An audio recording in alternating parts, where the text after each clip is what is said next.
Nobel বিজয়ী অর্থনীতিবিদ doctor Mohammad ইউনুসকে নিয়ে তীব্র সমালোচনা করেছেন বিশিষ্ট সাংবাদিক ও কলামিস্ট আনিস আলমগীর।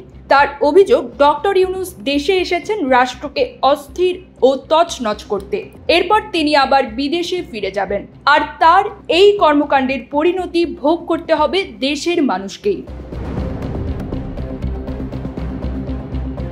সম্প্রতি একটি বেসরকারি টেলিভিশনের টক শোতে অংশ নিয়ে আনিস আলমগীর এসব মন্তব্য করেন।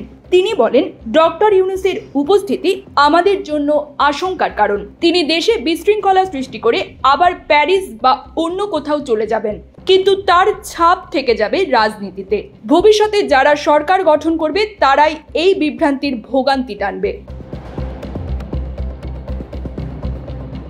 তিনি অভিযোগ করে বলেন, আমি যখন সামাজিক মাধ্যমে তার সমালোচনা করে পোস্ট দেই, তখন আমাকে কিছু বট বাহিনী গালাগাল করে। আমি জবাব চেয়েছি ডক্টর ইউনুসের কাছ থেকে, তার স্বরাষ্ট্র উপদেষ্টার কাছ থেকেও।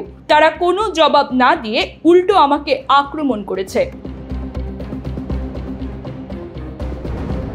তারেক রহমানকে নিয়েও মন্তব্য করেন আনিস আলমগীর। তিনি বলেন, আমি তারেক রহমানকে অবশ্যই দায়ী করব, যদিও তিনি সরকারে নেই। তবে আমরা যাদের সরকারে দেখতে পাচ্ছি তারা কেমন শাসন করবে তার ট্রেলার আমরা এখনই দেখতে পাচ্ছি।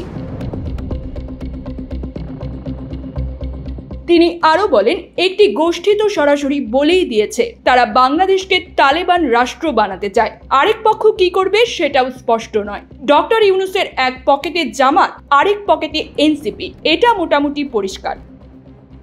News desk, bridge Bangla 24।